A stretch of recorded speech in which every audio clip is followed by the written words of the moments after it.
மறுமை நாளில் உறவு முறைகளுக்கு எந்த வேளையும் இல்லை என்பதை இந்த உரைகளிலே நீங்கள் பலமுறை கேள்விப்பட்டிருப்பீர்கள். மறுமை நாளில் எழுப்பி நிப்பாட்டப்பட்டால் மகன் இருந்தாலும் தாய் இருந்தாலும் தந்தை இருந்தாலும் சகோதர சகோதரிகள் இருந்தாலும் நண்பர்கள் இருந்தாலும் யாரையும் பார்ப்பார்கள், பேச மாட்டார்கள். அவர்களை குறித்து விசாரிக்க கூட செய்ய மாட்டார்கள். எப்பொழுது வந்தீர்கள், எங்கிருந்து வந்தீர்கள், உங்களால் காணவில்லையே, எந்த பேச்சும் மறுமை நாளிலே கிடையாது. நம்மை இந்த நாளில் காப்பாற்ற என்ன வழி என்று ஒவ்வொரு மனிதனும் யோசிக்கிற நாள்.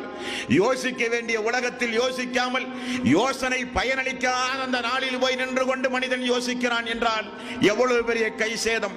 வல் அஸ்ரி இன்னல் இன்சான லஃபீ ஹுஸ்ர், காலத்தின் மீது சத்தியமாக நான் சொல்லுகிறேன், மனிதர்கள் எல்லாம் நஷ்டவாளிகள், மனிதர்கள் எல்லாம் நஷ்டவாளிகள். எவ்வளவு அத்தாட்சிகளை இந்த உலகத்தில் நான் ஏற்பாடு செய்து வைத்திருக்கிறேன்.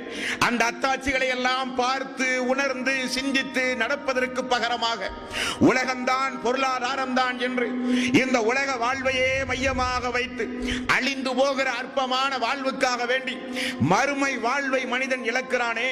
நோயில்லாத, முதுமையில்லாத, பலகீனமில்லாத, எல்லா மரணமில்லாத உங்களுடைய சொர்க்கத்து வாழ்வுக்காக உலக வாழ்வை அமையுங்கள் என்று அல்லாஹ் பலமுறை சொன்ன பிறகும் அவைகளை எல்லாம் மறுமைக்காக வேண்டி உலகத்தில் வாழ்வதற்கு பகரமாக மறுமையை தூக்கி வீசி உலகத்தை நேசித்த